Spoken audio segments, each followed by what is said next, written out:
Pourquoi est-ce que j'ai fabriqué mon propre jeu Le Normand?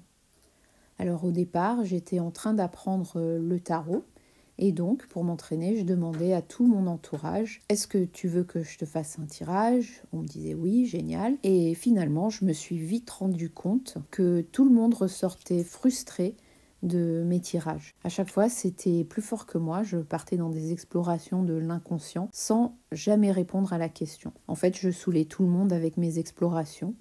Par exemple, si on me demandait: est-ce que je vais trouver un boulot? Est-ce que je vais faire une rencontre?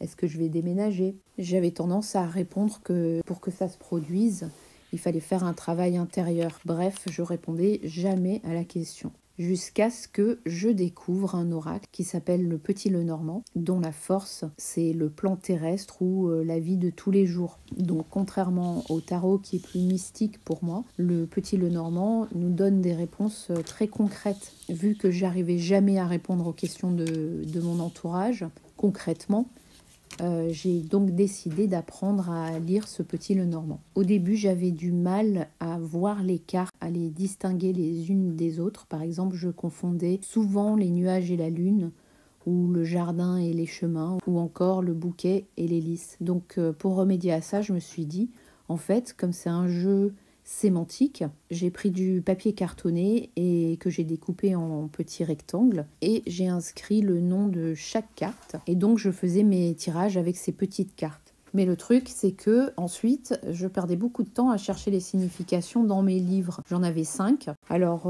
pour faciliter ma tâche, je me suis dit, je vais me faire des fiches avec un résumé de toutes mes références. Donc, vous voyez, je m'en suis beaucoup servi. Voilà, donc j'utilisais mes petites cartes et ensuite, il fallait que je cherche la fiche correspondante.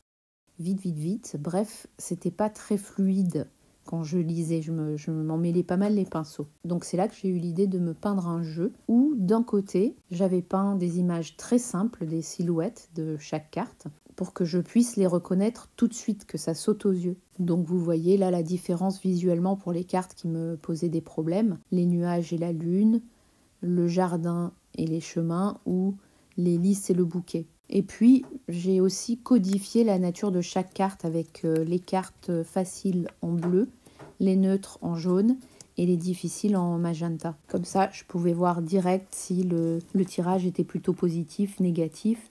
Et aussi, ça me permettait de répondre aux questions dont la réponse est oui ou non tout de suite. Voilà, donc ça c'était pour l'avant avec les silhouettes et les couleurs. Et de l'autre côté des cartes, donc au dos, j'ai collé les significations correspondantes. Voilà, ça c'était la version longue pour répondre à la question pourquoi est-ce que j'ai fabriqué mon propre jeu Le Normand.